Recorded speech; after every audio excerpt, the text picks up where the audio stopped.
सिद्धेभ्यः।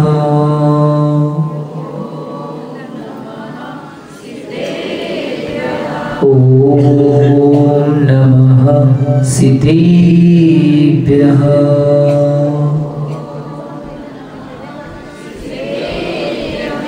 ॐ नमः सिद्धेभ्यः।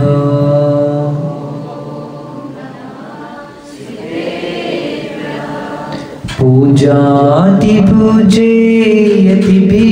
सुवन्द्यम् संसारगम्भीरसमुद्रसेतुं ध्याने कनिष्ठं गरिमागरिष्ठम् आचार्यवर्यं प्रणमामि नित्यम्। श्रीशान्तिसागरं प्रणमामि नित्यम्।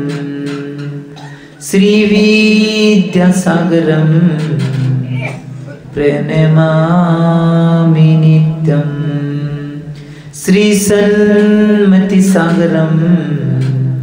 प्रणमामि नित्यम्।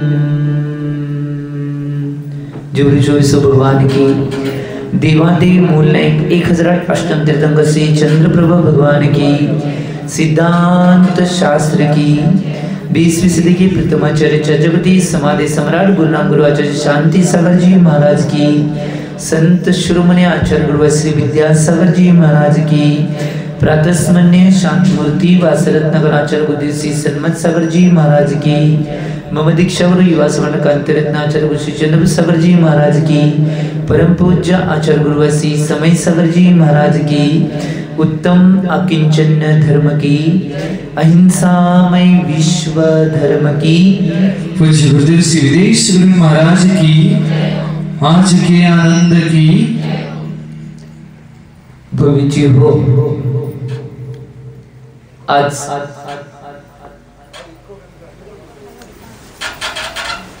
9व्या दिवसाचं पूजन आपण आज केले।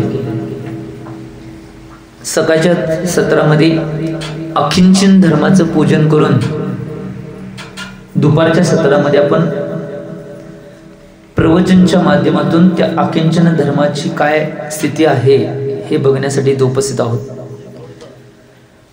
त्याच्याच आधी एक विशेष दृष्टिकोनातून आपल्याला एका विशेष गोष्टीवर चिंतन आणि मनन सुद्धा आज करायचं आहे, कारण की आज शिक्षक दिन सुद्धा आहे। आज एक गोष्ट लक्षात घ्या, भारत देश आहे हा विविध संस्कृती, संस्कार आणि विविधतेने नटलेला असा देश आहे। आणि या देशामध्ये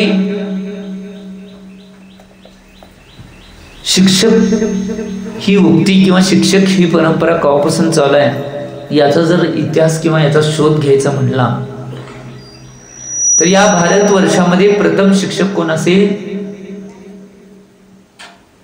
तर वृषभदेव हे प्रथम शिक्षक होते, ही गोष्ट लक्षात घ्या।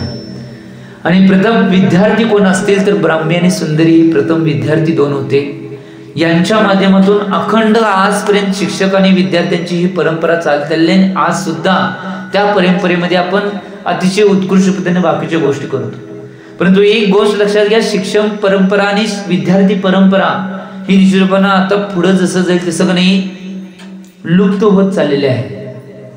भविष्यात त्याचं भविष्य काय आहे हे कुणालाही माहित नाही, कारण की याचं मूळ पाया रचला तो 1857 साली। कारण की जी भारतामध्ये शिक्षक प्रणाली होती ती मोडून काढण्याचा पाया पहिला घातला असेल तर लॉर्ड मेकलेनने घातला। इंग्लंडच्या राणींचा पीए, एलिझाबेथ राणीचा पीए, त्यानं त्याच्या वडिलांना आणि इंग्लंडच्या संसदेमध्ये एक अभिभाषण केलं होतं। त्या अभिभाषणाच्या माध्यमातून हे आपल्याला कळतंय। त्यानं अभिभाषण केलं होतं, जर भारतावर राज्य करायचं असेल तर मी भारताचं चौफेर यात्रा भारताची मी केलेली आहे। भारतामध्ये एक सुद्धा याचक किंवा चोर मला सापडले नाही।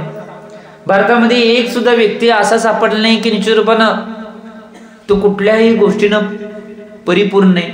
आणि त्या काळामध्ये म्हणजे 1857 सालाच्या आसपासच्या काळामध्ये भारतामध्ये जी शिक्षण प्रणाली होती ती गुरुकुल शिक्षण प्रणाली होती. आणि त्यावेळी 7,65,000 गुरुकुल भारतामध्ये होते. हे वक्तव्य आज सुद्धा इंग्लंडच्या संसदेमध्ये आहे.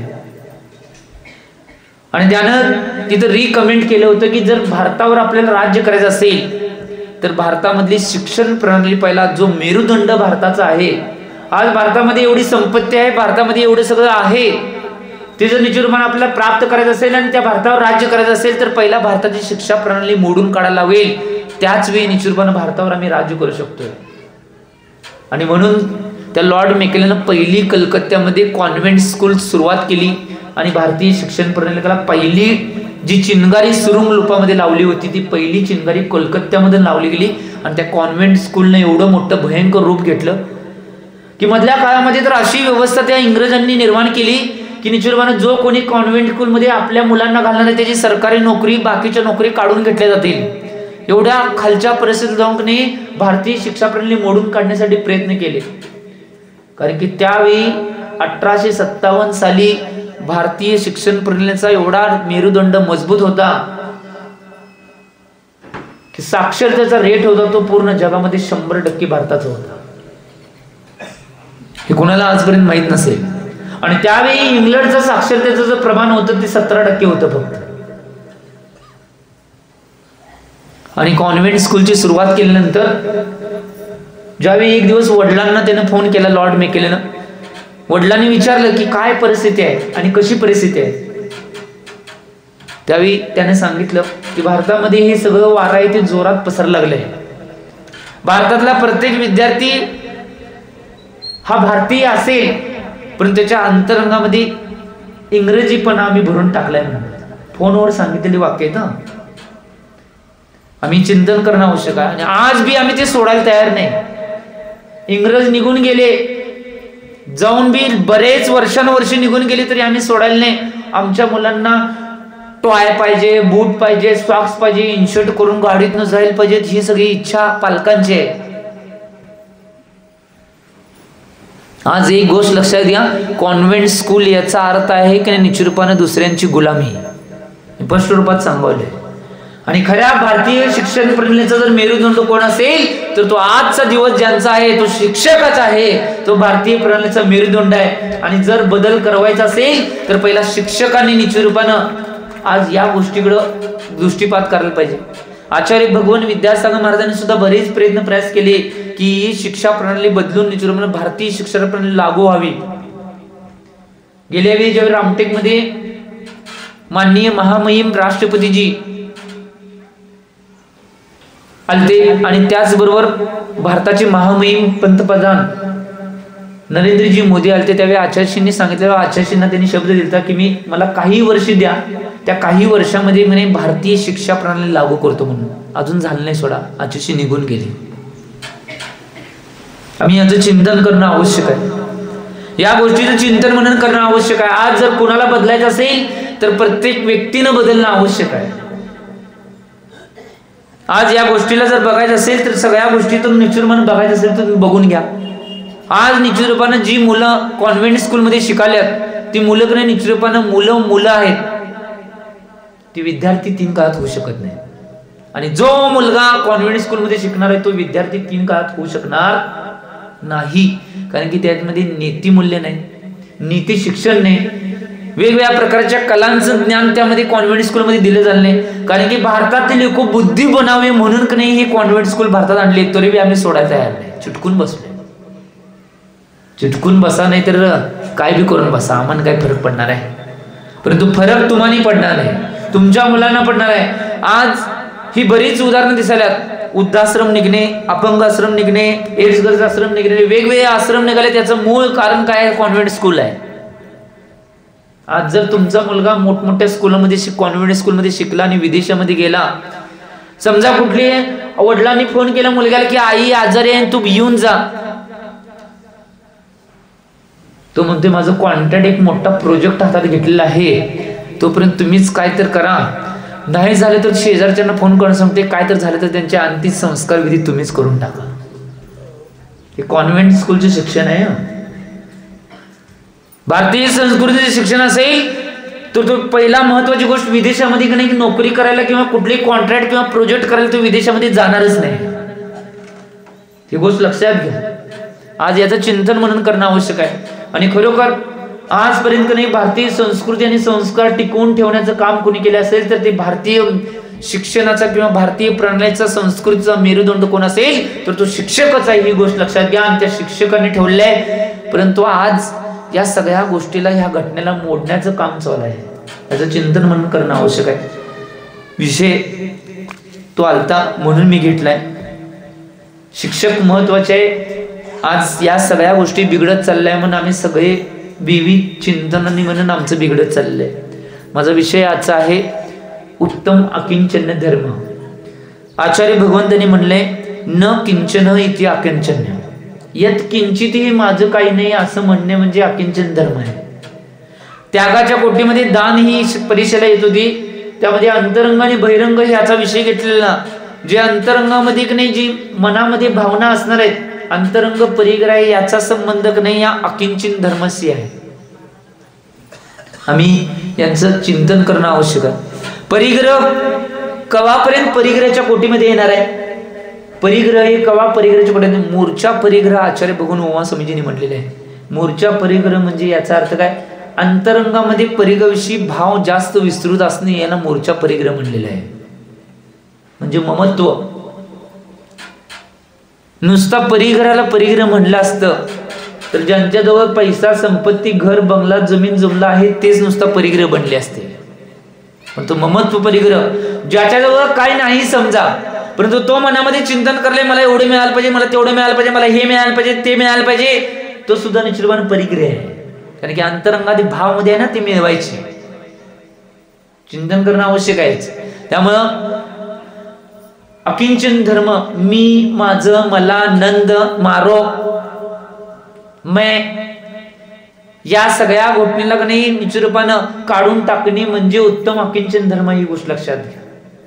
काय होते माहिती का, कधी कधी आमची परिस्थिती अशी होत्या, सगळ्या गोष्टी आम्हाला कळत असतात परंतु माझं ज्यावेळी असते त्यावेळी काहीतरी अंतरंगात भावना निर्माण होते आणि दुसऱ्याच असते त्यावेळी भावना निर्माण होत नाही.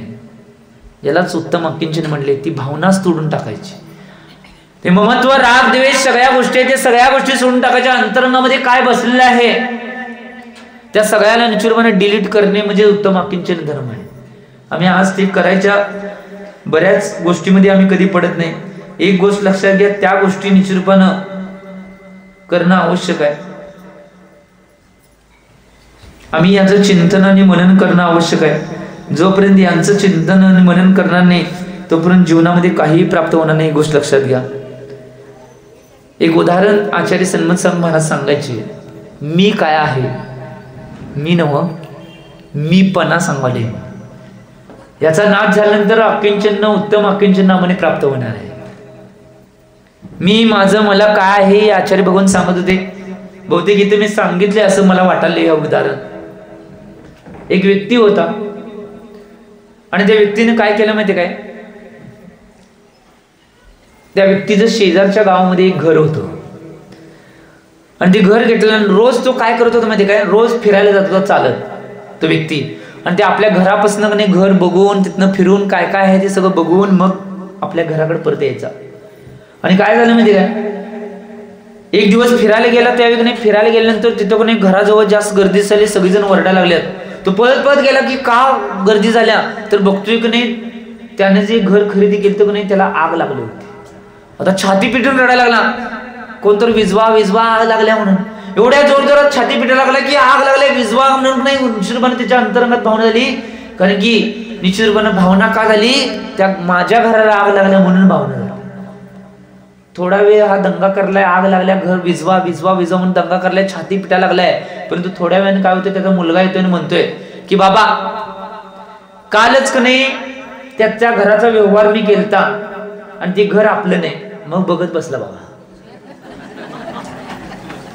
मगाशी बी घर जळत होतं, आता बी घर जळाले, आता बघत बसलाय हाताची गोडी करून. तोवर दुसरा मुलगा आला आणि म्हणला कालचा व्यवहार झाला तो मोडलाय, आणि परत छाती पिडायला चालू.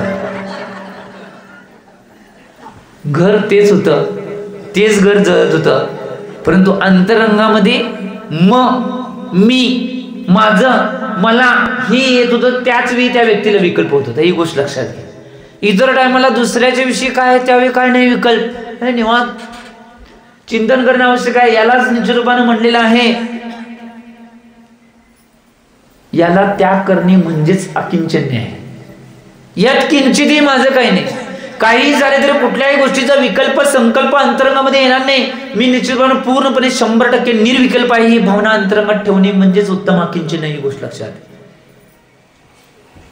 मी सांगतोय काय, रात्री झोपताना नाही, आमच्या आचार्य महाराज कायम सांगायचे, रात्री झोपताना सगळ्यांनी चिंतन करायचं. सगळं तुमचं असते, माझं काही नाही विचार करायचा. रात्री झोपायच्या आधी हे घर माझं, हे बंगला माझा, हे पैसा माझा, ही पोरं बाळ माझी, आणि हळूच म्हणायचं बायको माझी, नवरा माझा.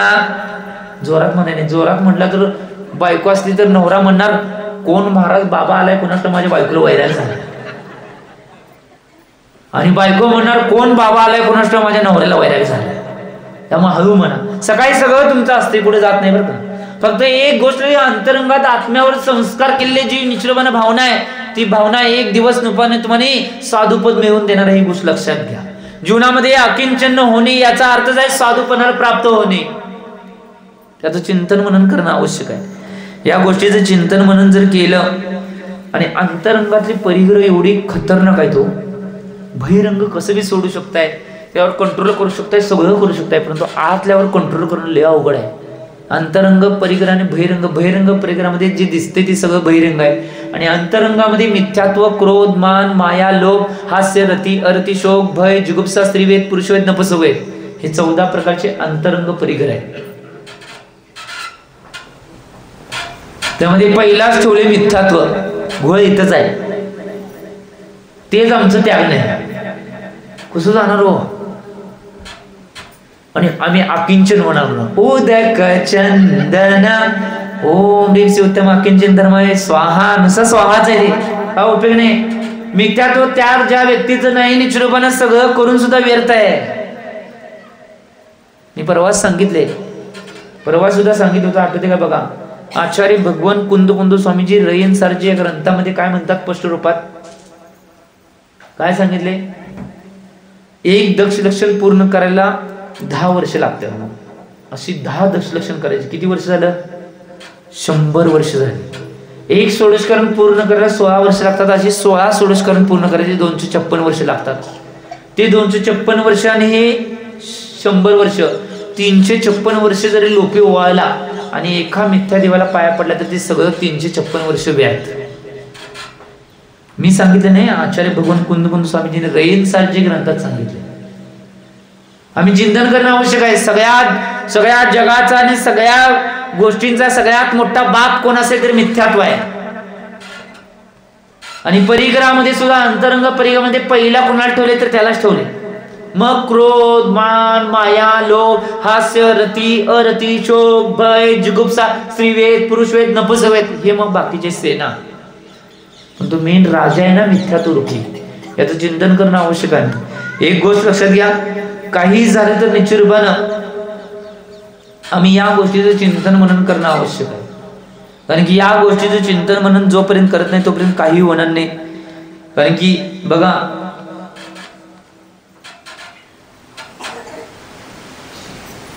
आम्ही आमच्या जीवनामध्ये या सगळ्या गोष्टीचं चिंतन करणं आवश्यक आहे. कारण की एका ठिकाणी नीतिकरांनी सुद्धा एक सुंदर दोहा सांगितलेला आहे, गुण मिले तो गुरु कीजे, गुण मिले तो गुरु कीजे, चित्त मिले तो चेला, चित्त मिले तो चेला, मन मिले तो मित्र बनाओ, वरना रहो अकेला. सगळ्यात महत्वाची बाब सांगितली की एक गोष्ट लक्षात घ्या, जीवनामध्ये सगळी उपलब्धी प्राप्त करायची असेल तर एकांतात राहिल्यानंतर सगळी उपलब्धी प्राप्त होते. म्हणून सांगितले, गुण मिले तो गुरु कीजे, चित्त मिले तो चेला, मन मिले तो मित्र बनाओ, वरना अकेला भला.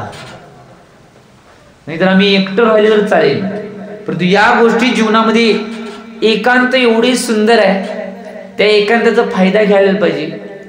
यात किंचित काही माझं नाही म्हणजेच एकटं, मी एकटाच, माझा आत्मा एकटाच, शरीर बी माझं नाही, याची चिंतना, याची वंचना आमच्या अंतरंगामध्ये करणे म्हणजेच उत्तम अकिंचन धर्म. ही गोष्ट लक्षात घ्या. आम्ही आज सगळं आतमध्ये घेऊन बसलोय, काय नसलेलं बी. 5 एकर जमीन असली तरी इच्छा आहे 10 एकर मिळवायची, आतमध्ये आहेच की सगळं परिघ. सोने 1 तोळे असले तर अजून 5-6 तोळे घ्यायची भावना आहे, झालं घोळ उठलाच. आतमध्ये सगळं आहे, ते टोचते काट्यासारखं, आत अंतरंगामध्ये काट्यासारखं टोचतोय. परंतु एक गोष्ट लक्षात घ्या, सगळं असून सुद्धा काही नसल्यासारखं राहणे म्हणजे उत्तम अकिंचन नाही. गोष्ट लक्षात घ्या. भरत चक्रवर्तीचं उदाहरण दिलं जातं शास्त्रामध्ये. भरत चक्रवर्ती किती संपत्ती, त्याच्या संपत्तीच्या पुढं नाही, त्याच्या बोटातल्या नाही, त्याच्या अंगठ्यातल्या मळाचा एक कण बी संपत्तीत कुणाची नाही आज पृथ्वी तलावर म्हणाले मी. भरत चक्रवर्तीच्या बोटातील नकावर मध्ये असलेल्या मळाचा एक कण सुद्धा कोणाची संपत्ती पृथ्वी तलावर आज नाही. 96,000 राण्या, किती होते त्याला, एक बायको सांभाळायचं अवघड, 96,000 होत्या राण्या. 32 चिंतन करणं आवश्यक आहे. परत षटखंडाचा अधिपती, अशी तुमची पृथ्वी एक नाही, अशा 12 पृथ्व्या घालायच्या, त्याचा तो अधिपती होता. जगातले सगळे राजे त्याचे चरणाचे दास होते. घरामध्ये 365 आचारी, घरामध्ये रोज एका आचार्याने स्वयंपाक करायचा. 9 रत्न 14 निधी, 1 चक्ररत्न. त्याच्या पुढे जाऊन आणि काय असेल, लाखो घोडे आणि हत्ती, लाखो महल. त्याच्या पुढे जाऊन घरामध्ये वैद्य, 365 वैद्य, सगळी एवढी व्यवस्था होती. आता सांगायचं म्हटलं तर एवढी लिस्ट काढायला पाहिजे. परंतु एवढं सगळं असून सुद्धा नाही, भरत चक्रवर्ती घरामध्ये असल्यावर सुद्धा नाही कायम वैराग्य असायचा. त्याची भावना असायची की मी दिगंबर कधी बनेन.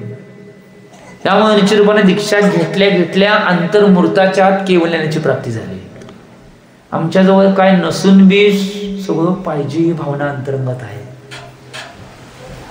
आणि मलाच पाहिजे, दुसऱ्याला काय नको. काय होतंय, चिंतन करणं आवश्यक आहे. परवा एक उदाहरण सांगितलं, आठवते का बघा. कुणाला काय मिळत असेल त्यांच्या पुण्याने मिळते, ही तर भावना करणं आवश्यक आहे. परवा एक उदाहरण सांगितले, एक व्यक्ती एवढा गरीब होता आणि त्यानं काही करून कोणी साधना बिधना करून देवाला प्रसन्न केलं. प्रसन्न केल्यानंतर देवानं सांगितलं तुला काय पाहिजे ते वर माग मी देतो. तो खुश झाला, परंतु एक अट आहे म्हणलं. काय अट आहे, तू जे मागणार आहेस त्याच्या दुप्पट तुझ्या शेजारला मिळणार आहे. मी प्रसन्न देवाला कशासाठी केले, शेजारीपेक्षा मी श्रीमंत व्हावं म्हणून. आता माझ्यापेक्षा दुप्पट कोण होणार, शेजारी. मग त्यांना मागितलं 1 बंगला पाहिजे मला, शेजारला किती बंगले मिळाले, 2. आता म्हणलं सगळं मी आणि काय मग 1 गाडी मागितल्यावर त्याला किती गाड्या मिळाल्या, 2. सगळं माझ्यापेक्षा त्यालाच मिळालेले. आता ह्यो विकल्पित झाला, आनंदी नाही, मला मिळाले त्यात आनंद यायला नाही, त्याला जास्त मिळाले याच्यात दुःखित आहे. मग तो म्हणतोय माझ्या घरात एक विहीर निघून दे, शेजारच्या घरात 2 विहिरी, आता जागा शिल्लक नाही. तो म्हणतोय माझा 1 डोळा जाऊन दे, शेजारची माझा 1 पाय मोडून दे, शेजारचे. आता 1 डोळा, दोन्ही डोळे गेल्यावर 1 पाय मोडल्यावर विहिरीत पडल्याशिवाय राहणार आहे वे. काय भावना लोक करतील काय सांगता येत नाही. मी आनंदी आहे किंवा मला सुख मिळालंय, मला संपत्ती मिळाली, मला वैभव मिळाले, यात तो सुखी नाही. तो दुःखी कशात आहे, माझा शेजारी माझ्यापेक्षा श्रीमंत आहे यात दुःखी आहे. त्यालाच मीपणा म्हणतात. उत्तम अकिंचन हे सांगते की या अंतरंगातल्या भूताला काढून टाकायचं आहे. जोपर्यंत भूताला काढून टाकणार नाही तोपर्यंत अंगात यायचं बंद होणार नाही. चालूच आहे, सारखं नाचते, घरात बी नाचते, बाहेर बी नाचते, कुठे बी नाचते. चिंतन करणं आवश्यक आहे. खरं सांगालोय या गोष्टीचं आम्ही चिंतन करत नाही, या गोष्टी म्हणून होत नाही. एक गोष्ट लक्षात घ्या, खरा श्रीमंत कोण असेल, बऱ्याच जणांना वाटते संपत्ती पैसा वैभव आहे म्हणून मी खरा श्रीमंत आहे. एका ठिकाणी म्हटलेलं आहे, हे सब जग निर्धना, हे सब जग निर्धना, धनवंता नहीं कोय, धनवंता नहीं कोय, धनवंता सो जाने जाही आत्मराम धन होय. ज्याच्याजवळ आत्मारूपी धन आहे तो जगामध्ये खरा श्रीमंत आहे. कारण की संत कबीरदासांनी सुद्धा एका ठिकाणी दोहा म्हणलेला आहे, पडपडके पंडित भयो ज्ञान कियो अपार, पडपडके पंडित भयो ज्ञान कियो अपार, निज वस्तू की खबर नाही सब नकटी का श्रृंगार. काय म्हणलो मी? पुस्तकं वाचून वाचून पंडित जरी झालो आम्ही, परंतु आत्म्याची जर खबर नसेल, ती जर वाचलेलं चारित्र्यात आणून नसेल, तर सगळ्या नकटीला शृंगार केल्यासारखं आहे. नकटी मुलगा किती बी सजवा, त्याला नथनी घाला, ते हे घाला, हे घाला, काय फरक पडणार आहे? ती चायनीज आणि जपानीज राहणार आहे. चिंतन करणं आवश्यक आहे. मी कोणाला म्हटलं नाही हा दोहा चालू आहे, नाहीतर उगाच घ्यायची अंगावर. डॉक्टर असायला तिकडे म्हणून मला आठवलं, त्यामुळे अंगावर काही घेऊ नका. मी सांभाळले फक्त ते धोव्यातलं. जोपर्यंत आम्ही चारित्र्यामध्ये उतरणार नाही, जोपर्यंत आत्म्याच्या स्वरूपाला जाणून घेणार नाही, तोपर्यंत निश्चितपणे सगळं करून सुद्धा व्यर्थ आहे. मी एक उदाहरण सांगितलं. आचार्य भगवान जबलपूरमध्ये मडियाच्या मध्ये आचार्य भगवान विद्यासागर विराजमान होते. एक व्यक्ती आलते, ते व्यक्ती होते, त्यांचा एवढा स्वाध्याय होता की समयसार गंत सारखे ग्रंथ सुद्धा कंठस्थ होते. आणि आचार्य महाराज तुम्हाला माहिती कधी कुणाकडे जास्त बघत नव्हते, जरा बघितले तरी आशीर्वाद द्यायचे आणि गप आपला आपला स्वाध्यायामध्ये असायचे. आचार्य भगवान विद्यासागर महाराज.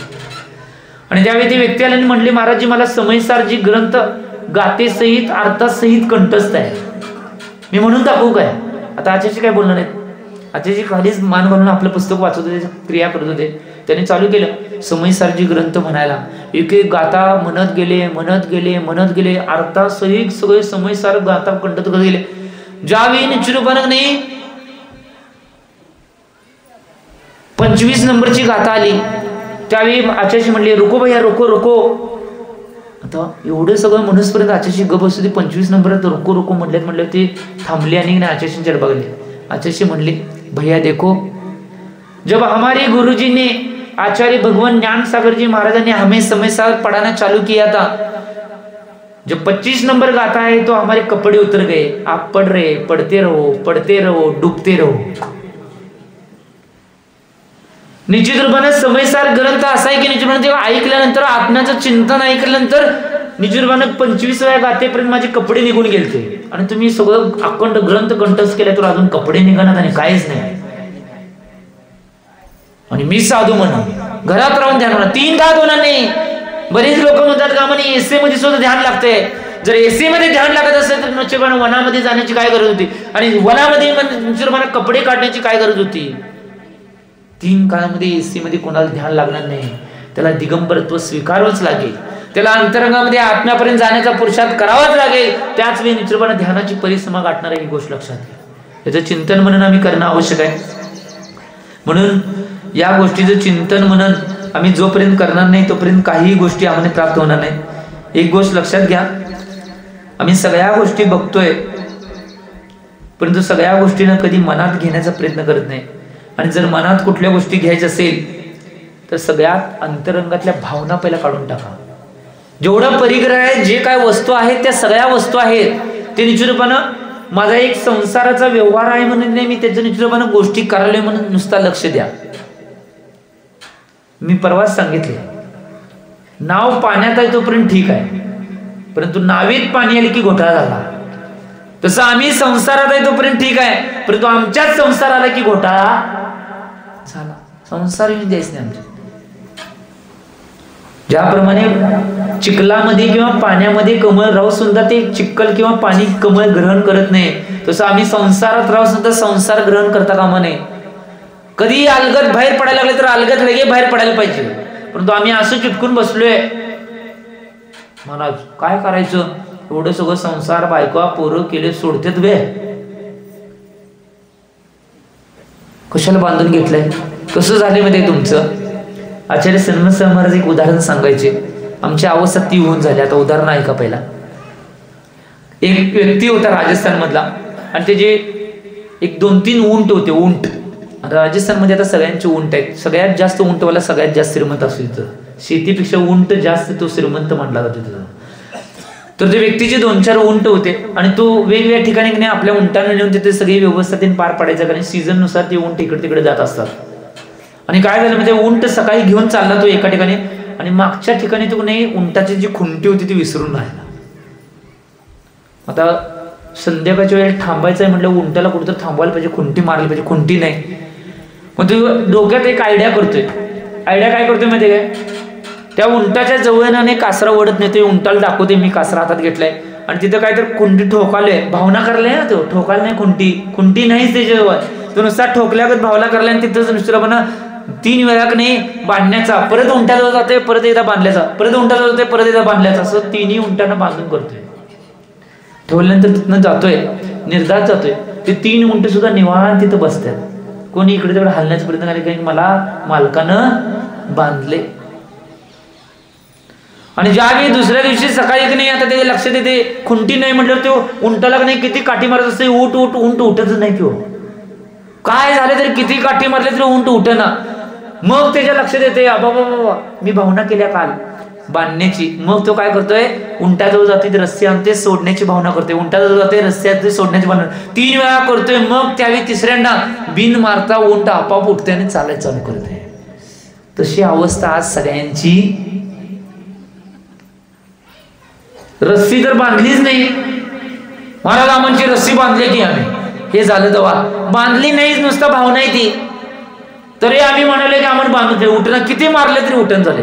अहो चला सोडा, ये नाही महाराज बांधले, उठणार नाही, मारले तरी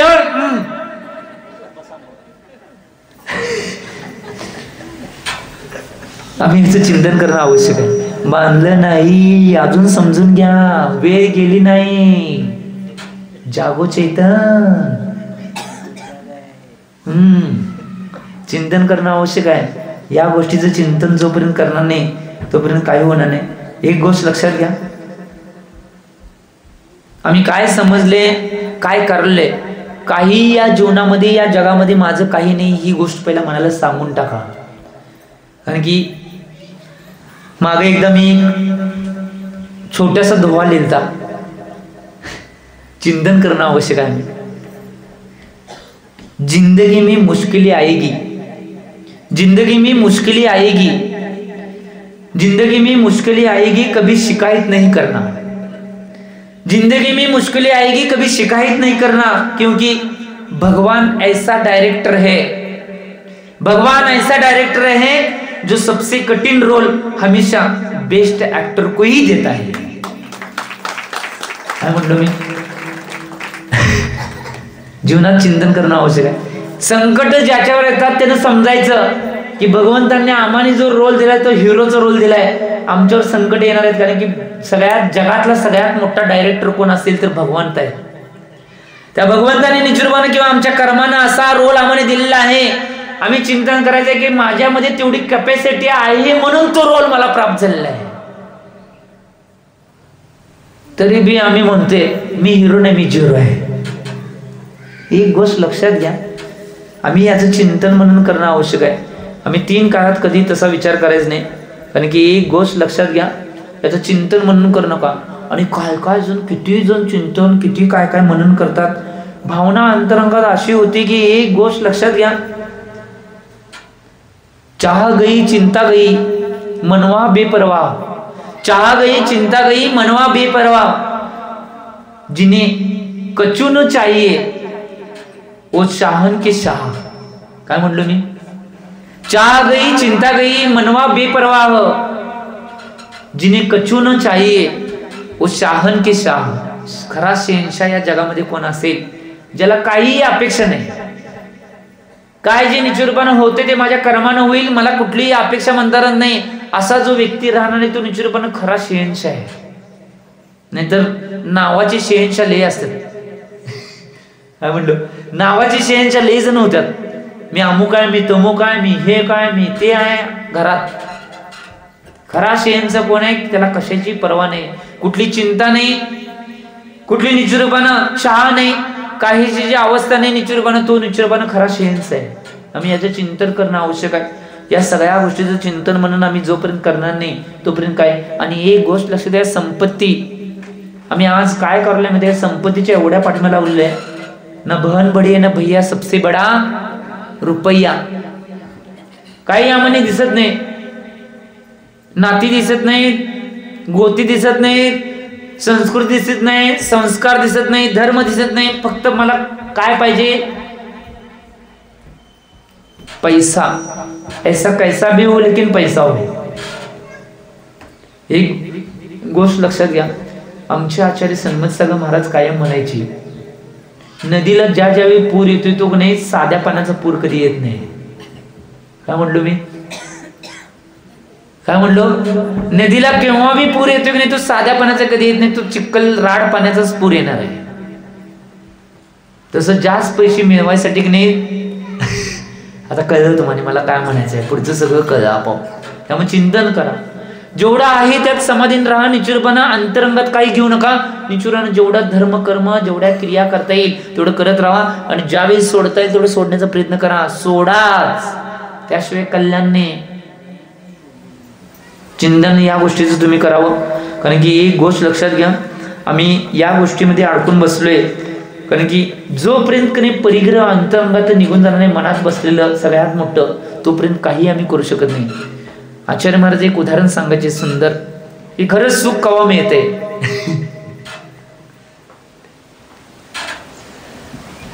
खरंच सुख कवा मिळते याचं उदाहरण एक आचार्य महाराज सांगायचे. एक साधू होते आणि त्यांच्याजवळ एक शिष्य होते, आणि ते साधू गावागावामध्ये जायचे आणि आपली साधना करून पुढच्या गावाला निघून जायचे. परंतु साधू कायम आपल्या शिष्याला म्हणायचे की म्हणजे ध्यान नाही लागता. साधू होऊन ध्यान लागणार. ते शिष्याला बी काहीतरी वाटलं की साधू असून सुद्धा गुरु माझे गुरु म्हणाले की मला ध्यान लागणार, काय सिस्टीम आहे काय कळना. सारखं सारखं म्हणताना नाही ते शिष्याची भावना झाली याच काहीतरी सोक्ष मोक्ष लावायला पाहिजे. म्हणून त्याने निश्चितपणे सगळी गोष्टी आणि सगळ्या गोष्टी नाही बघण्याचा प्रयत्न केला. त्यावेळी निश्चितपणे साधू महाराजांच्या हातामध्ये एक काठी होती, काठी. आणि ज्यावेळी सगळीकडे सगळं साधू महाराजांचं जे सामान होतं ते सामान सगळं त्या शिष्याने चेक केलं, काय आहे काय नाही. काठी चेक केली त्यावेळी काठीमध्ये नाही त्याला सापडले सगळे काठीमध्ये हिरे घालून ठेवलेले, सगळे हिरे. ती शिष्यानं बघितलं आणि शिष्यानं काय केलं, ती काठी तशी झाकली आणि ती काठी फेकून दिली. आणि योगायोगानं आता काठी फेकल्यावर तिथं काठी नव्हती, आणि त्यांचा विहार चालू झाला. आणि विहार चालू झाल्यानंतर नाही मुझे डर लगता है, मुझे ध्यान नहीं लगता नाही म्हणले गुरु. त्यावेळी शिष्य काय म्हणते माहिती आहे की गुरु महाराज डरने की कुछ जरूरत नहीं, डर पीछे चला गया. त्यांना काही कळलं नाही, अरे डर पीछे चला गया म्हणजे इसका मतलब क्या है. त्यावेळी ते शिष्य सांगतोय तुम्हाला भीती वाटत होती याचं मूळ कारण होतं तुमच्या हातामध्ये असलेले काठी, कारण की त्यात हिरे होते, ते मी सगळं टाकून दिलं. साधू महाराजांना धक्का बसला. मग साधू महाराजांना खरं कळलं, धक्का बसला परंतु कळलं की मला का भीती वाटत होती. माझ्याकडे सगळ्यात अनमोल किमती वस्तू होत्या म्हणून मला भीती वाटत होती, म्हणून माझं ध्यान सामायिक लागत नव्हतं. चिंतन करा. एक गोष्ट लक्षात घ्या, जीवनामध्ये अंतरंगामध्ये भीती, भय, ध्यान न लागणे, संसारामध्ये मन रमणे, या सगळ्या गोष्टी कशामुळे होतात. अंतरंगामध्ये मीपणा जो बसलेला आहे, अंतरंगामध्ये परिकरांना घेऊन बसलेला आहे, अंतरंगामध्ये सगळ्या गोष्टींना सामावून बसलेला आहे, त्याच्यामुळेच या सगळ्या गोष्टी व्हायला. ही गोष्ट लक्षात. जोपर्यंत या गोष्टी निघून जाणार नाही तोपर्यंत उत्तम अकिंचन्य धर्माचं पालन 3 काळामध्ये आम्ही करू शकत नाही. या गोष्टींना सोडण्याचा पुरुषार्थ आम्ही करणं आवश्यक आहे. कारण की एक गोष्ट लक्षात घ्या, आचार्य भगवान विद्यासागर महाराजांनी विरोधय शतक नावाचं एक शतक लिहिले, आणि त्यामध्ये 73 नंबरचा एक दोहा शतक लिहिलेला आहे. सर्प केचुली छोड़ता करे न विष का त्याग. सर्प केचुली छोड़ता करे न विष का त्याग, भोगी छोड़े भोग को किंतु न छोड़े राग. अतिशय सुंदर दोहा. विरोधय शतक नावाचं एक शतक लिहिले आचार्य भगवान विद्यासागर महाराजांनी, आणि त्यामध्ये 73 नंबरचा श्लोक आहे, सर्प केचुली छोड़ता करे न विष का त्याग, भोगी छोड़े भोग को किंतु न छोड़े राग. अतिशय सुंदर आहे. साप आहे की नाही ते आपली कात टाकतोय परंतु विषाला सोडत नाही. कात टाकतोय तो, ज्या ज्यावेळी वेळ त्यावेळी तो कात टाकतोय नाही निचूरपणा, परंतु विषाला आपल्या तोंडामध्ये घेऊन ठेवलेलं त्या विषाला सोडत नाही तो. भोगी बी काय करतोय माहिती काय, भोगी निश्चितपणे जे भोग आहेत किंवा वस्तू आहेत त्या वस्तूंना सोडतोय, परंतु अंतरंग म्हणजे ममत्व आहे त्या ममत्वाला सोडत नाही. ते आतमध्ये घेऊनच बसतोय, ते सुटत नाही. माझं माझं माझं, मला मला मला, मी मी मी, म्या म्या म्या, बकरी सांगाले हो. एका नीतिकारानं सुद्धा धोवालेलं आहे, मैं बकरी करे, गला कटाय जाय, तू मैना करे, बैठी मेवा खाय. जो जो म्या म्या म्या म्या करणार आहे, मी मी मी मी, माझं माझं माझं, मला मला जो करणार आहे, तो निश्चितपणे एक दिवस आपला नाश करून घेणार आहे. आणि जो तुझं तुझं तुझं म्हणणार आहे, तो निश्चितपणे बसून मेवा खाणार आहे. मैं बकरी करे, गला कटाया जाय, तू मैना करे, बैठी मेवा खाय. आम्ही याचं चिंतन करणं आवश्यक आहे. जीवनामध्ये ह्या गोष्टी महत्वाच्या आहेत. आचार्य भगवंत शांतीसागर महाराजांचं चरित्र आहे, चारित्र चक्रवर्ती नावाचा ग्रंथ आहे. पंडित सुमेधचंद्र दिवाकरजींनी हा ग्रंथ लिहिलेला आहे. त्या ग्रंथामध्ये एक उदाहरण येते. सुमेधचंद्र दिवाकरजींनी एक उदाहरण त्यामध्ये दिलेलं आहे की आचार्य शांतीसागर महाराज जी की नाही शिखरजीला जात असताना काय झालं माहिती काय, मधल्या रस्त्याने एका कुठल्या तर नगरातनं मधल्या रस्त्यानं दुसऱ्या नगराला चालले होते आणि अचानक सामायिकचं टायमिंग झालं. एक झोपडी तिथं होती एका व्यक्तीची आणि त्या झोपडीमध्ये सामायिकला बसले. झोपडीमध्ये बसल्यानंतर सगळीकडे बातमी पसरली की शांतीसागर महाराज, कारण की भारतामध्ये सगळ्या ठिकाणी शांतीसागरांचं नाव होतं की जी खंडित झालेली मुनी परंपरा ज्यांनी चालू केलेली आहे ते असे महान आचार्य तुमच्या झोपडीत येऊन बसल्यात म्हटलं. त्या शेतकऱ्याला बी एवढा आनंद झाला, ते डोळ्यात अश्रू आणून नाही आला. तिथं आल्यानंतर नाही तो शांतीसागरांचं ध्यान संपेल ही वाट बघायला, सामायिक संपेल ही वाट बघायला. सामायिक संपल्यानंतर आता त्यांच्याबरोबर संघाबरोबर चालत चालत तो विहार चाललाय. परंतु चालता चालता नाही प्रत्येक वेळा महाराजांना तो प्रश्न विचारला, महाराज माझी झोपडी लई चांगली होती ना का? शांतीसागर म्हणले होय चांगली होती. परत आणि नाही तोच प्रश्न आणि थोडं पुढे गेल्यानंतर विचारते, माझी झोपडी लई भारी होती ना का? तर शांतीसागरने 2 वेळा उत्तर दिलं होय. परत पुढे गेल्यानंतर तेच विचारलं, माझी झोपडी चांगली होती. अरे सगळं जगातलं सगळं आम्ही सोडले आणि झोपडीकडे काय घेऊन बसलायस तू? हे शांतीसागरने ज्यावेळी विचारपूर्वक त्यांना मांडलं त्याला एवढा राग आला. सगळं तुझं एवढं परिग्रह, घर दार वाड्या वैभव सगळं असून तू झोपडीत काय अडकून बसलायस हे सांगितलं. त्याला एवढा राग आला, तो पाठीमाग गेला आणि त्या झोपडीला काडी लावून आला. काडी पेटले तिकडे झोपडी. आल्यानंतर परत आणि महाराजांच्या पाशी होते. महाराजजी संध्याकाळच्या वेळी नाही तिथं आता एका ठिकाणी पोहोचलेले बसले होते. परत तिथे येऊन म्हणतोय, महाराज झोपडी खरोखर चांगली होती. त्यावेळी शांतीसागर महाराज म्हणतात, अरे कि बाहर की झोपड़ी जल गई लेकिन अंदर की झोपड़ी जली नहीं. बाहर की झोपड़ी जल गई लेकिन अंदर की झोपड़ी नहीं जली. अंदर की झोपड़ी पहली जलानी चाहिए, बाहर की आपने आप जल जाएगी. आम्ही चिंतन करणं आवश्यक आहे. आम्ही बी सगळ्या पदार्थांचा सगळ्या गोष्टींचा त्याग करतोय, परंतु अंतरंगातनं त्याग झाला असेल तर तो ओरिजिनल त्याग आहे, नाहीतर बहिरंगातनं त्याग करून काय उपयोग नाही. कारण की आतमध्ये येऊन बसले की मोठं भूत. याचं चिंतन मनन करणं आवश्यक आहे. या सगळ्या गोष्टीचं चिंतन आम्ही जोपर्यंत करणार नाही तोपर्यंत काही होणार नाही. या सगळ्या गोष्टींचं चिंतन मनन आम्ही जोपर्यंत करणार नाही. कारण की काय होतंय माहिती काय, एवढा कधी कधी राग होतोय परिग्रहाविषयी, कुठलेही येत किंचित काय माझं नाही, जेवढं तुमच्या पुण्याने मिळाले तेवढं निश्चितपणे व्यवस्थित गुजराण करत राहा ना. त्यात काय पडण्याची गरज आहे. आज बऱ्याच जणांना रुक रुक रुक रुक लावलेल्या असत्या. कसं झालं, अमुक झालं, ते झालं, हे झालं, हे झालं, हे झालं, हे झालं, हे झालं, हे झालं, हे झालं, हे झालं, खात बसा बीपी आणि शुगरच्या गोळ्या. आम्ही चिंतन करणं आवश्यक आहे. अंतरंगात जेवढी विकल्प संकल्प राहतील तेवढ्या निश्चितपणे तेवढ्या गोष्टी निश्चितपणे तुमच्या शरीराला बाधक होणार आहेत. ही गोष्ट लक्षात घ्या. आम्ही याचं चिंतन मनन करणं आवश्यक आहे. या गोष्टीचं जोपर्यंत चिंतन मनन करत नाही तोपर्यंत काही होणार नाही. आणि म्हणून ही जर काढत असेल तर एक गोष्ट लक्षात घ्या, जर तुमची किंमत कमी करायची असेल आम्ही याचं चिंतन करणं आवश्यक आहे. किंमत जर कमी करायची असेल तर सगळ्यात एक उत्कृष्ट उपाय तुम्हाला सांगतो मी. अंगूर की गुच्छे 80 रुपये किलो. काय म्हणाले, वायवाल्यांना लय करणार आहे. अंगूर की गुच्छे 80 रुपये किलो, अंगूर के दाने 30 रुपये किलो. मतलब साफ है। अंगूर के गुच्छे 80 रुपए किलो, अंगुल के दाने 30 रुपए किलो, मतलब साफ है। जब तक आप अपने परिवार से जुड़े हैं आपकी पूरी कीमत है, वरन आधे से भी कम। काय म्हणलो मी? कळलं? जोपर्यंत आम्ही निश्चितपणे जोडून राहिलेलो आहे तोपर्यंत अंतरंगात सगळे राहणारच आहे, आणि ज्यावेळी आम्ही त्याच्यापासून बाजूला होणार आहे, परिवारात सगळी माणसे एका ठिकाणी आहेत, तोपर्यंत तुमची सगळी किंमत आहे परिवारात. त्यातनं बाजूला येणार आहे त्यावेळी. आणि सगळ्यात महत्वाचं काय आहे माहिती काय? खरी गोष्ट सांगू, सगळ्यात महत्वाचं तुमच्या सगळ्यांच्यापासून बाजूला होणे सगळ्यात मोठी किंमत. काय सांगाले? कळलं? जोपर्यंत परिवारात आपल्यामध्ये माझं माझं, मला मला, मी मी, माझी बायको, माझी पत्नी, माझी मुलं, माझं घर, माझा सोना, माझं पैसे, माझं गाव, माझी गाडी, जोपर्यंत हे सगळं आहे तोपर्यंत तुमची किंमत काही नाही. आणि एक गोष्ट, या जगात कोण कुणाचं आहे नाही.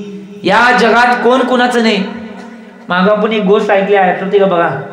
या जगात कोण कुणाचं नाही. एक व्यक्ती म्हणत होता माझं सगळं आहे महाराज, माझी बायको. बरं, एक महाराजांच्या पाशी एक मुलगा, तरुण युवक, म्हणजे लग्न झालं पण तो अजून आता नुसता संसार चालू, 1-2 मुलं होती. महाराजांच्या पाशी आलता आणि महाराजांना म्हणला, महाराज काय म्हणले, काय संसारामध्ये नाही, सरळ दीक्षा घे. महाराज म्हणला, मी दीक्षा घेतली तर माझी पोरं बाळ उपाशी मरतील. होय? महाराज म्हणले, होय, एवढी माझी काळजी घरातली करतात. त्यावेळी महाराजांनी काय केलं, बरं ठीक आहे बाबा, तू तुझ्या घरला जा, 2-3 दिवस तर राहा. आणि त्याला ध्यान योगा शिकवलं महाराजांनी. श्वासोश्वास रोखून धरायचा, श्वासोश्वास रोखून धरायचं ध्यान शिकवलं. आणि काय सांगितलं माहिती आहे, तुझं कोण आहे तुला बघायचं आहे नव्हता. घरात गेल्यावर काय करायचं माहिती आहे का, श्वासोश्वास रोखायचं आणि बंद पडायचं. काय काय होतं नुसतं बघत राहा तिथं. ते बघितल्यावर नाही तुझं कोण आहे आणि तुझं कोण नाही हे सगळं तुला कळते. ठीक आहे म्हटलं, हे करतो म्हटला, परंतु मी घरला जाणार. ठीक आहे, जा म्हटले महाराज, आशीर्वाद दिला, जाऊन दे, जरा बघून दे. तर अक्कल आल्याशिवाय की नाही कोण माणूस शहाणा होत नाही कधी. आणि अक्कल कधी खरेदी करता येत नाही, अक्कल यायलाच लागते. गेला घराकडे गेल्यानंतर त्या दिवशी योगायोगानं लग्नाचा वाढदिवस होता. बायकोनं सगळं चांगले चांगले पदार्थ जे नवऱ्याला आवडतात, आपल्याला आवडते, ते सगळे केलते, सगळे करून ठेवलेले.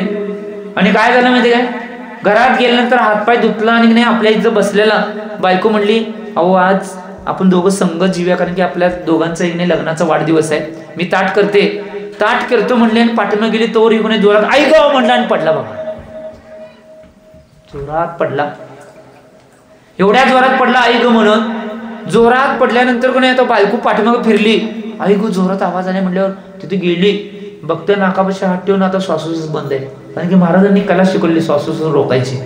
नाडी धरली, नाडी लागना, पायाची नाडी धरली, पायाची गळ्याची नाडी धरली, गळ्याची नाडी लागना. म्हणजे बहुतेक गेली वाटतं, ती म्हणते बायको मनात. आता विचार करते ती, आत्ता जर रडायला चालू केलो तर ह्यांची बहीण कुठं लांब आहे, ती येऊसपर्यंत ग बसायचं, रात्री कवा होईल कोणास ठाऊक. त्यापेक्षा काय करूया, आता केलेलं सगळं खाऊया आणि नंतर रडायला चालू करूया. त्याच्यावर एक पांढरं कापड टाकते बघा, सगळं पांढरं कापड, नवऱ्याच्या इथं पांढरं कापड टाकलं, गेली सगळी परात खाली घेऊन बसली. सगळं खाल्ल्यानंतर परत तिथं येत्या, सगळं काय जाते वे परत, दोघांचं होतं एवढं जाते वे, शिल्लक राहिले की त्याने ठेवली झाकून आणि आली. आणि विचार करते, आता रडायला चालू केली तर रात्री 12-1 कवा वाजणार, त्यांची बहीण कुठने येणार. त्यापेक्षा काय करूया, आता एक झोप काढ्या आणि सकाळी नाही पंडित स्पीकर लावते ना, तो आपला स्पीकर बी लावायचा. झोपली बघा तिथं, ते बघायला सगळं हे काय काय चालू आहे. झोपल्यानंतर बरोबर पंडितांनी स्पीकर लावल्यावर बरोबर तिला जाग आली, उठल्यानंतर तिथं परत आली आणि परत म्हणते, आता रडलो तर कवा 11-12 वाजणार त्यांच्या बहिणीला यायला, त्यापेक्षा राहिलेलं जरा अनेकदा. बरं ठीक आहे, ती गेली, राहिलेलं सगळं खाऊन आली आणि मग चालू केले नंद राजा वाद, नंदन्या वाद. तुम्हाला माहिती की कसं रडते, तुम्हाला माहिती सगळं काय काय इतिहास, काय प्रेम नसते ती बी दाखवते दोघंच, काय काय डोळ्यात थुका लावते काय कोणास ठाऊक. हो रडू लय भारी रडते ऍक्शन तर खतरनाक असत्या ह्यो हा तिला हा हो हो हो सगळं करत. तुम्हाला माहिती मी सांगण्याची आवश्यकता नाही, आम्ही काही जास्त गेलोच नाही कारण की आमचं झालंच नाही. त्यात जायच्या वेळेच तिकडं आलोय आणि सगळं एवढं जोरजोरात रडायला लागले. आता सगळी माणसं गोळा झाली, सगळी जण रडत बसली. आता चालू होते की ते सगळी चालू झाली. मग बुजुर्ग माणसांचं काम काय असते ते मांजर पाठ, चिप्पाडाचं थाट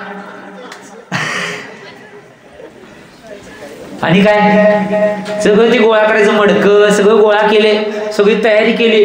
बुजुर्गांनी सगळी तयारी केली. तयारी करण्यात तासभर इकडं रडणं चालू आहे, इकडे तयारी केलेली आहे. तर काय झालं म्हणजे काय, एक बुजुर्ग काय म्हणते आता न्यायला पाहिजे, लय उशीर झालाय, कवा रात्री मेले कुणास ठाऊक, राहायला पाहिजे. मग दुसरा बुजुर्ग आत नेतो आणि तो काय म्हणते म्हणजे रात्री कवा मेले कुणास ठाऊक, सगळं ताटले की एक तर चौकट काढायला पाहिजे नाहीतर पाय कापायला पाहिजे. दुसरा बुजुर्ग काय म्हणते माहिती काय, अरे पाय किंवा चौकट काढण्यापेक्षा बायकोला विचारण्या काय करायचं उगाच आणि काय तर पाठीमाग आपल्याला लागायला नको. मग तो दुसरा बुजुर्ग जातोय, त्या बायको रडत बसलेली तिथं, नंद राजा वाद, नंद धन्या वाद, मामुक वाद चालू होते की तिथं जाऊन विचारत बघा रात्री कवा नवरा मेलाय कुणास ठाऊक, शरीर सगळं ताटलंय, एक तर पाय काढायला पाहिजे चौकट काढायला पाहिजे, काय करू. त्यावेळी ती रडत म्हणत्या नंद राजा वाद, नंद धन्या वाद, जो चौकट लावणारा निघून गेला, मग चौकट कोण लावणार म्हणजे पाय कापा. रडत रडत सांगितले बाबा. मग तो बुजुर्ग माणूस काय म्हणतो शेजारच्या घरात जरा कुऱ्हाड घेऊन यायचा. कुऱ्हाड घेऊन यायचा म्हणजे उठून बसते बघा, पाय तोडले तर काय करायचं. उठून बसले ना, उठून बसल्यावर तुम्ही मग रडायचं बंद. होय तुम्ही जिवंत आहे,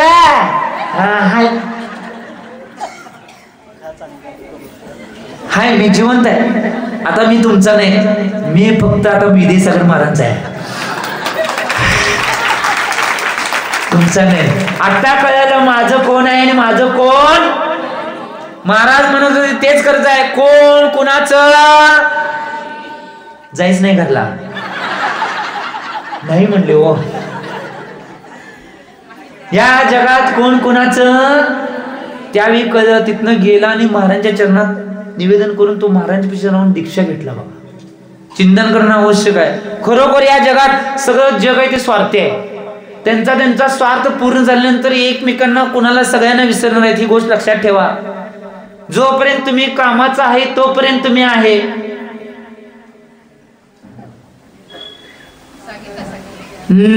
ते सांगाले, नाहीतर मग परत काही नाही. चिंतन करा.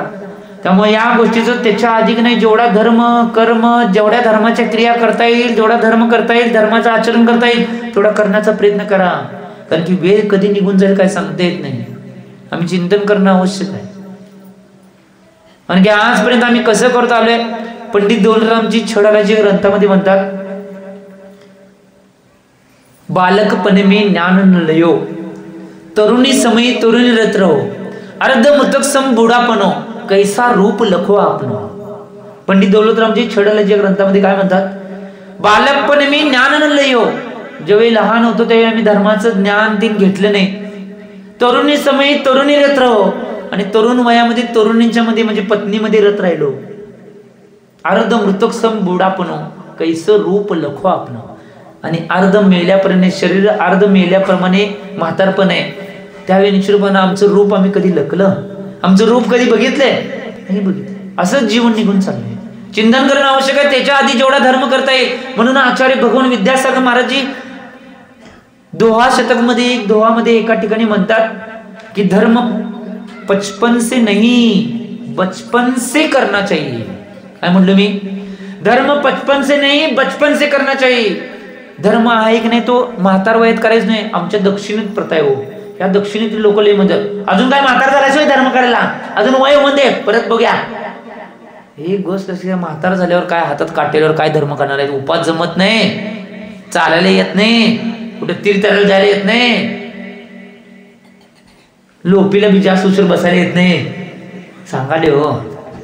त्यामुळे एक गोष्ट लक्षात घ्या, त्याच्या 55 साल यायच्या आधी बचपन ज्यावेळी असते त्यावेळेपासून आम्ही धर्म करणं आवश्यक आहे. आम्ही 21 वर्षात जर ह्या क्षेत्रात पडलो, आम्हाने आत्ता ज्यावेळी ग्रंथांचा अभ्यास केला त्यावेळी वाटते त्याच्या आधी का पडलो नाही. आणि काय कायांचं सगळं होऊन बी वाटत नाही बी अजून धर्मात पडावं. अजून लय आहे वेळ अमानित असं वाटते. पण तू एक गोष्ट लक्षात घ्या, कुणाकडं वेळ नाही. कारण की जीवनामध्ये पुरुषार्थ खरा काय असेल, सगळ्यात मोठा पुरुषार्थ आहे तो एकत्वामध्ये, एकट्यामध्ये, मीपणामध्ये नाही. हे चिंतन करणं आवश्यक आहे. एक दोहा तुमच्यासमोर मी प्रस्तुत करतोय. जिनमें अकेले चलने के हौसले होते हैं, जिनमें अकेले चलने के हौसले होते हैं, उनको कमजोर मत समझना. जिनमें अकेले चलने के हौसले होते उनको कमजोर मत समझना, उनके पीछे एक दिन कापले होते. काय म्हटलं मी? कळलं नाही? याचं चिंतन म्हणून करणं आवश्यक आहे. कारण की जीवनामध्ये एक गोष्ट लक्षात घ्या, ज्याच्यामध्ये निश्चितपणे एकत्वामध्ये राहण्याची शक्ती आहे, आत्म्यामध्ये रमण्याची शक्ती आहे, ज्याच्यामध्ये निश्चितपणे आत्मानुसार चालण्याची शक्ती आहे, तो निश्चितपणे एकटा आहे. कधी भिण्याची गरज नाही. आपोआप त्यांच्या मागे दुनिया येते. भिण्याची गरज नाही. याचं चिंतन आम्ही मनन करणं आवश्यक आहे. कारण की आजचा जो धर्म सांगतोय, कारण की एक गोष्ट लक्षात घ्या, जीवनामध्ये सगळ्यात महत्वाचे काय असेल, बंधते मुच्छते जीवो, बंधते मुच्छते जीवो सममो निर्ममो क्रमात तस्मात सर्व प्रयत्नाने निर्ममत्वम परो भवेत. आचार्य भगवंतांनी म्हणलेले इष्टोपदेशजी या ग्रंथामध्ये पूजपाद स्वामीजी म्हणतात, आचार्य भगवान पूजपाद स्वामीजींनी इष्टोपदेशजी या ग्रंथामध्ये म्हणलेले आहे की बंधते मुच्छते जीवो सममो निर्ममो क्रमात तस्मात सर्व प्रयत्नाने निर्ममत्वम परो भवेत. याचा अर्थ काय, हा जीव आहे तो ममतेच्या कारणामुळं बांधला जातोय. ममता एकच कारण आहे त्याला, त्या जीवाला त्या ह्याच्यामध्ये बांधून ठेवते. ज्यावेळी तो ममतेपासून मुक्त होणार आहे किंवा ममतेला जिंकणार आहे, त्यातून मुक्त होणार आहे, त्यावेळी निश्चितपणे सगळे प्रयत्न तू कशासाठी लावणार असलास तर निर्ममत्व प्राप्त करण्यासाठी सगळे प्रयत्न लाव. बाकीचं ममत्व प्राप्त करण्यासाठी कुठले प्रयत्न करण्याची गरज नाही. आपोआप सगळं मिळते. मी एक उदाहरण सांगतो, तो कायम आचार्य सन्मत सागर महाराज कायम सांगायचे की किती महत्वाचे आहे. आम्ही निर्विकल्प जरी असलो तर ममता मध्ये जर आली किंवा मी माझं मला जर आलं की नाही, निश्चितपणे सगळं निघून जाते. बघा, ध्यान बिन सगळं जाते. आणि की एक महिला टेरिसवर कने गॅलरीमध्ये उभारली होती आणि रस्त्यात त्या कडेलाच रस्त्याला आजर रोड धरा, घर रस्त्याकडेला होतो म्हणून आजर रोड म्हणला. गॅलरीवर उभा होती, तिथनं कने सगळी वाहनं चाललेत बघायला. इकडं लाल कलरची गाडी आली, निघून गेली. इकडं पांढऱ्या कलरची गाडी निघून गेली. इकडं हिरव्या कलरची गाडी निघून गेली. इकडे निळ्या कलरची गाडी निघून गेली. इकडं काळ्या कलरची गाडी निघून गेली. इकडं पिवळ्या कलरची गाडी निघून गेली. त्यावेळी सगळं काही तिच्या मनामध्ये काही नाही, निवांत बघत राहिले. ही गाडी निघून चालल्या, ही गाडी निघून चालल्या, ही गाडी निघून चालल्या, ही गाडी निघून चालल्या, काही भावना नाही. थोड्या वेळानं काय होतं माहिती आहे, थोड्या वेळ ती बघत राहिली असते, सगळी वाहनं येतात. आता थोड्या वेळानं काय ते, ज्या गाडीचा नंबर 1008 आहे आणि ती पिंक कलरची गाडी आहे, ती गाडी आल्यानंतर काही नाचायला चालू करत्या. अगं माझी मुलगी आली, मुलगी आली. जा, आतापर्यंत निवांत होते बघ. ज्यावेळी मी पण आला, ममत्व आलं, त्यावेळी निश्चितपणे सगळं निघून गेलं. जी शुद्धी होती, जी विशुद्धी होती, अंतरंगामध्ये कुठलेही भाव नव्हते, भाव सम होते, ते सगळे भाव निघून गेले. आणि ज्यावेळी त्या ममत्वामुळे सगळ्या अंतरंगाला मलिन करून टाकले. ही गोष्ट लक्षात, नाचतच खाली गेली. माझी मुलगी आली, माझी मुलगी आली, माझी मुलगी आली. मग अचानक सगळ्या गाड्या जात होत्या. काय त्यावेळी ममत्व होतं, कारण त्यांचं नव्हतं ना. ज्यावेळी माझं आलं त्यावेळी घोळ उठला. आम्ही याचं चिंतन करणं आवश्यक आहे. या गोष्टीला सगळ्या ठीक आहे, तुम्ही संसारामध्ये असेल, प्रपंचामध्ये असेल तर तुमचं कर्तव्य तेवढं पार पडा. त्या कर्तव्यामध्ये निश्चितपणे किंवा कर्तव्य पार पडा, त्यामध्ये इन्व्हॉल्व्ह होऊ नका. आज सगळ्यात जास्त दुःख का होतं माहिती आहे, प्रपंचामध्ये संसारामध्ये जास्त लोक इन्व्हॉल्व्ह होतात. मग कोण कोणाचं ऐकलं नाही की मग विकल्प होतोय. त्याच्या त्यातनं बाहेर पडा ना, चिंतन करा. जेवढं आपलं कर्तव्य पार पडले, ते कर्तव्य पार पडल्यानंतर आपण बाजूला व्हा. हे काय नाही. ज्यावेळी सगळ्यांना वाटतंय मी करालोय म्हणून व्हायलंय, त्यावेळी सगळा घात आहे बघा. कोण कोणाचं काही करत नाही, त्याचं पुण्य आणि त्याचं पाप सगळं करवते. कोण कोणाचं काही करत नाही. बरेच जण म्हणतात काय समजा मुलगा जर वाईट झाला तर त्यांच्या शिक्षकांनी चांगलं शिकवलं नाही हो, त्यांच्या ट्युशन मध्ये चांगलं शिकवलं नाही, आणि चांगला मुलगा झाला रात्र दिवस मेहनत घटलोय तेव्हा एवढा अभ्यास करून एवढा मोठा झाला, हाय तुम्हाला माहिती काय? हा झालं. चिंतन करणं आवश्यक आहे. एक गोष्ट लक्षात घ्या, आम्ही या कुठल्याही गोष्टीत इन्व्हॉल्व न होता निश्चितपणे जे कर्तव्य आहे ते कर्तव्य पार पडा आणि सोडून टाका. त्या गोष्टीत कुठल्याही इन्व्हॉल्व होऊ नका, तर तुम्ही सुखी होणार आहे, तर सुखी होण्याचा मार्ग मिळणार आहे, आणि तर सगळ्या गोष्टी तुम्हाला प्राप्त होणार आहेत, ही गोष्ट लक्षात घ्या. त्यामुळे या गोष्टीचं चिंतन आणि मनन आम्ही आमच्या जीवनामध्ये करणं आवश्यक आहे. त्याच वेळी सगळ्या गोष्टी आम्हाला प्राप्त होतील, नाहीतर कोणतीही गोष्ट आम्हाला प्राप्त होणार नाही, ही गोष्ट लक्षात घ्या. त्यामुळं जीवनामध्ये या गोष्टी प्राप्त करण्यासाठी या सगळ्या गोष्टींकडे लक्ष देणं आवश्यक आहे. कारण की एक गोष्ट लक्षात घ्या, आचार्य भगवंतांनी एका ठिकाणी म्हणलेलं आहे, सगळ्यात मोठी गोष्ट इथे सांगितली आहे, उदारस्य तृणम वित्तम शूरस्य मरणम तृणम विरक्तस्य तृणम भार्या निस्पृहस्य तृणम जगत. सगळ्यात मोठी तत्वाची गोष्ट आचार्य भगवंतांनी सांगितली की जो उदार मनुष्य आहे की नाही, जो उदार आहे, अंतरंगानं उदार आहे, उदार, त्या व्यक्तीला संपत्तीची नाही जी काय आहे संपत्ती ही गवताप्रमाणे वाटते, तृणाप्रमाणे, गवताप्रमाणे वाटणार आहे, काहीही नाही, असलं नसलं काय फरक पडणार नाही. जो शूर मनुष्य आहे त्या शूर मनुष्याला मरण सुद्धा नाही तृणाप्रमाणे गवताप्रमाणे वाटते. जो विरक्त मनुष्य आहे त्याला पत्नी सुद्धा नाही गवताप्रमाणे वाटते, आणि जो निस्पृह मनुष्य आहे सगळं जग त्याला तृणाप्रमाणे गवताप्रमाणे वाटते. ही गोष्ट लक्षात घ्या.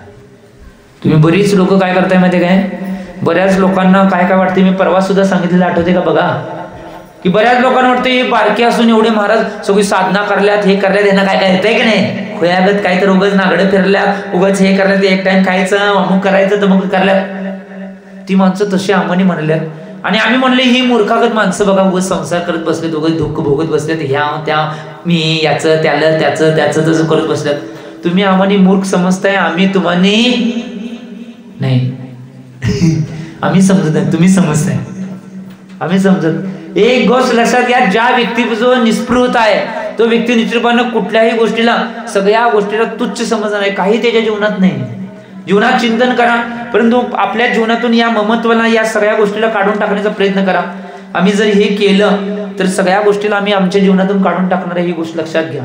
नाहीतर काही केलं नाही तर काही जीवनामध्ये होणार नाही. जीवनात या गोष्टीचं चिंतन आणि मनन आम्ही करणं आवश्यक आहे. जोपर्यंत आम्ही या गोष्टीचं चिंतन मनन करणार नाही तोपर्यंत काही होऊ शकणार नाही. एक निश्चित रूपानं कविताच्या माध्यमातून तुम्हाला सांगण्याचा प्रयत्न करतो की काय महत्वाचं आहे, उत्तम अकिंचन्य काय आहे. पहले मैं चलता था, पहले मैं चलता था आशाओं के आसमान पर, पहले मैं चलता था आशाओं के आसमान पर, कारण भाग्यवादी था, कारण भाग्यवादी था, आश्वासनों का विश्वासी चलते चलते लगा, अधिक नहीं टिकेगी आशाओं की बैसाखी, अधिक नहीं टिकेगी आशाओं की बैसाखी, आश्वासनों की सतरंगी तितलियां, आशाओं की सतरंगी तितलियां, अतः उतर आया हूं यथार्थ के पद पर, अतः उतर आया हो यथार्थ के पद पर, चल रहा हूं अनुपल, इसलिए कि अब मैं भाग्यवादी नहीं, आशावादी नहीं, मेवादी नहीं, यथार्थवादी हूं, प्रयोग धर्मी हूं, प्रयोग धर्मी हूं. आम्ही आमच्या जीवनामध्ये याचं चिंतन करणं आवश्यक आहे की आमच्या जीवनात जर काय घ्यायचं असेल तर एक गोष्ट लक्षात, इथं बसलेल्या सगळ्यांनी आजच्या उत्तम अकिंचन धर्माचा एक संकल्प मनात आणा की काय बी होऊन दे, माझं मरण होताना माझ्या हातामध्ये पिंची कमंडल पाहिजे. एक संकल्प बांधा, झालं उत्तम अकिंचन सार्थक. एक संकल्प अंतर्गत पाहिजे, माझं मरण होताना माझ्या हातामध्ये पिंची कमंडल पाहिजे.